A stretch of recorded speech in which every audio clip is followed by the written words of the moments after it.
प्यारे दोस्तों, अस्सलाम वालेकुम। आप देख रहे हैं इरफानी नेटवर्क यूट्यूब चैनल और मैं हूं मोहम्मद इरफान, झारखंड। दोस्तों, बाबरी मस्जिद के ऊपर एक बड़ी खुशखबरी निकलकर सामने आ रही है और इस खुशखबरी के सामने निकल कर आने के बाद दोस्तों, जो भक्त दोनों ही साइड हैं, जी हाँ, उन भक्तों को बहुत बड़ा झटका लगा है और उन भक्तों को काफ़ी ज़्यादा परेशानी हो रही है जब से ये खबर निकलकर सामने आ रही है। कौन से भक्त परेशान हैं और मुसलमानों में भी कुछ भक्तों के पिट्ठू हैं, उनको क्यों तकलीफ़ हो रही है बाबरी मस्जिद के इस खबर से, आगे हम आपको बताने वाले हैं। तो ज़बरदस्त खबर निकल कर आ रही है दोस्तों, बाबरी मस्जिद के ऊपर दिल को खुश कर देने वाली खबर निकल कर सामने आ रही है, इतिहास को खुश कर देने वाली खबर निकल कर सामने आ रही है। तो इस वीडियो को जरा सी भी आप स्किप ना करें, साथ ही साथ दोस्तों शुरू से लेकर अंत तक इस वीडियो को देखें, तब जाकर आपको पूरी बात समझ में आएगा। दोस्तों, आपने देखा 6 दिसंबर 1992 को बाबरी मस्जिद को शहीद किया गया। किस तरीके के शहीद किया गया, कितना जुल्म और बर्बरियत के साथ बाबरी मस्जिद को शहीद किया गया, आप इस वीडियो में देख सकते हैं।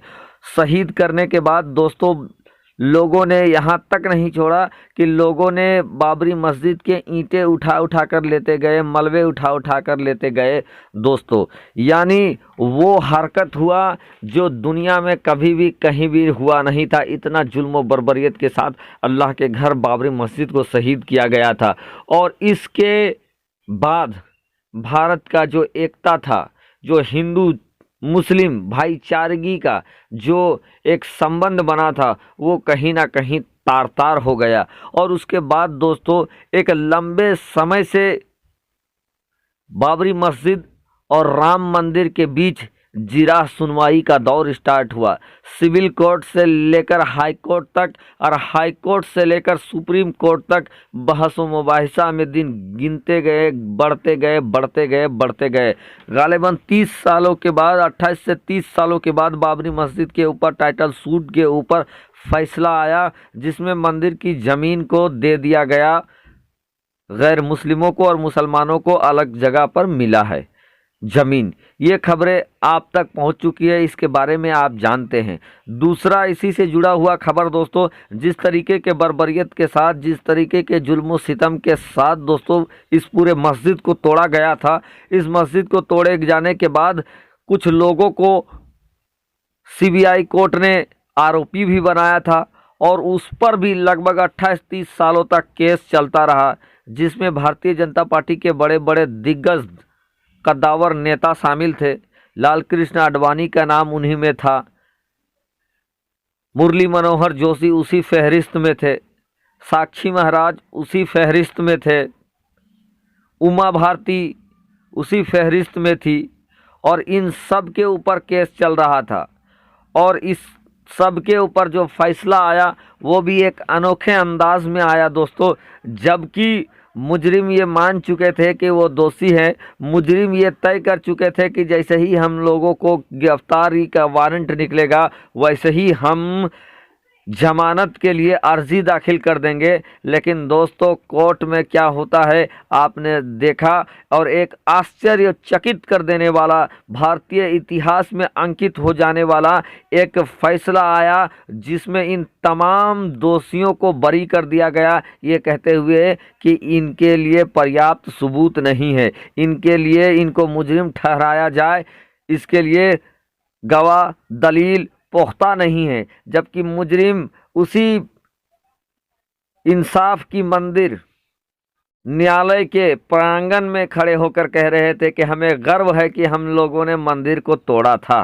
दोस्तों, बात अब यहाँ से अगली बात स्टार्ट होती है, पूरी बयान आपको बताता हूँ अब बड़ी खबर क्या है। उससे पहले आपसे रिक्वेस्ट करेंगे दोस्तों, अगर अभी तक आपने मेरे चैनल को सब्सक्राइब नहीं किया है तो जल्दी से सब्सक्राइब कर लें, साथ ही साथ बेल के बटन को ऑन कर दें और ऑल नोटिफिकेशन के ऑप्शन को दबा लें। साथ ही साथ दोस्तों, अगर आपने मेरे दूसरे यूट्यूब चैनल इरफानी वर्ल्ड को भी सब्सक्राइब नहीं किया है तो जल्दी से उसको भी सब्सक्राइब कर लें, सपोर्ट करें, आगे शेयर करें। दोस्तों, आपको मैंने कल ही एक खबर के जरिए बताया था कि जिन दोषियों को, जिन बाबरी मस्जिद के दोषियों को आज़ाद करने का हुक्म मिला था, बरी करने का हुक्म मिला था, अब उस आदेश को चैलेंज किया गया है। जी हाँ दोस्तों, मुसलमानों के जानिब से, हाजी महबूब के जानिब से उस फैसले को चैलेंज किया गया है हाई कोर्ट में। ये हाई कोर्ट कहीं और नहीं बल्कि उत्तर प्रदेश की राजधानी के अंदर है। वहां पर इस पूरे मामले को चैलेंज किया गया है। इसको बताया गया है कि जो फैसला सुनाया गया है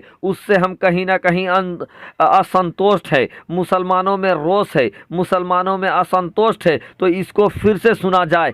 और दोस्तों ये खबर जैसे ही सामने निकल कर आया, भक्तों की बेचैनी तो जरूर बढ़ गई। दोषियों को ये लगने लगा कहीं ना कहीं कानून का हाथ उनके गर्दन तक पहुंच चुका है, क्योंकि वो अपने आप को तो एक तरीके से दोषी पहले ही मान चुके थे, लेकिन अदालत का फैसला आ गया और वो बरी हो गए। अदालत के फैसले पे कोई कुछ कह भी नहीं सकता है, लेकिन उस फैसले को चुनौती देने का संवैधानिक अधिकार हर किसी को है, चाहे मुजरिम को हो चाहे मुहरिम हो। मुजरिम भी अपने सज़ा के खिलाफ हाई कोर्ट जा सकता है, सुप्रीम कोर्ट जा सकता है, मुहरिम भी अपने सज़ा के खिलाफ हाई कोर्ट और सुप्रीम कोर्ट जा सकता है ऑर्डर के खिलाफ। तो दोस्तों वही हुआ, हाजी महबूब ने इन सब को बरी करने के वजह से हाई कोर्ट के अंदर इस फैसले को चैलेंज कर दिया है। दोस्तों इस फैसले को चैलेंज करने के बाद भक्तों में जहां भगदड़ सी मच गई है, भक्तों में जहां बेचैनी मच गई है,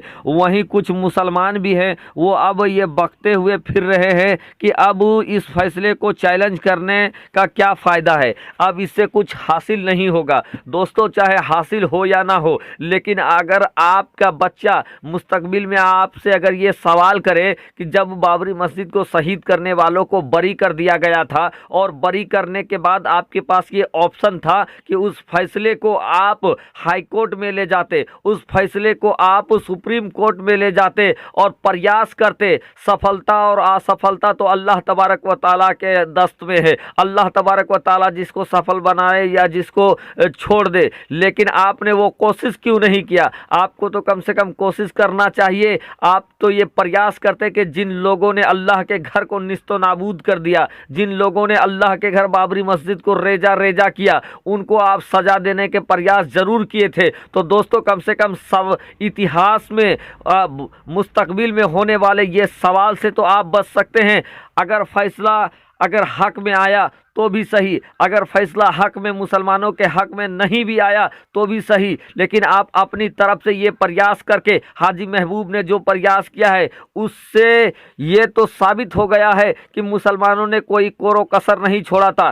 संविधान ने जो अधिकार दिया था, बाबा साहब भीमराव अंबेडकर ने जो अधिकार सभी भारतवासियों को दिया है और मुसलमान भी उसमें आते हैं, तो मुसलमानों ने अपने हक के लिए तमाम तरीके के प्रयास किए थे। अब प्रयास करने के बाद सफलता मिले या असफलता वो अल्लाह के हाथ में है, लेकिन कल जाकर मुस्तकबिल में कोई मुसलमानों से ये नहीं पूछ सकता है, मुसलमानों को कोई ये दोषी नहीं ठहरा सकता है कि उनके पास ऑप्शन था लेकिन वो ऑप्शन का इस्तेमाल नहीं किए। तो दोस्तों जो ये लोग जो कह रहे हैं कि हाजी महबूब के फैसले पर अंगुष्ठनुमाई कर रहे हैं, हाजी महबूब के फैसले को जो चुनौती दे रहे हैं, वो अपने आप में बहुत बड़े भकलोल मैं कहूँगा, वो अपने आप में मूर्ख है, वो अपने आप में मरने से पहले भूत बनने की स्थिति में है। दोस्तों मैं तो हाजी महबूब के फैसले को, जिसमें उन्होंने बाबरी अयोध्या के दोषियों को बरी करने वाला मामला को फिर से चैलेंज किया है और हाई कोर्ट लेके गए हैं, मैं उनके फैसले को काफ़ी स्वागत योग्य मानता हूं।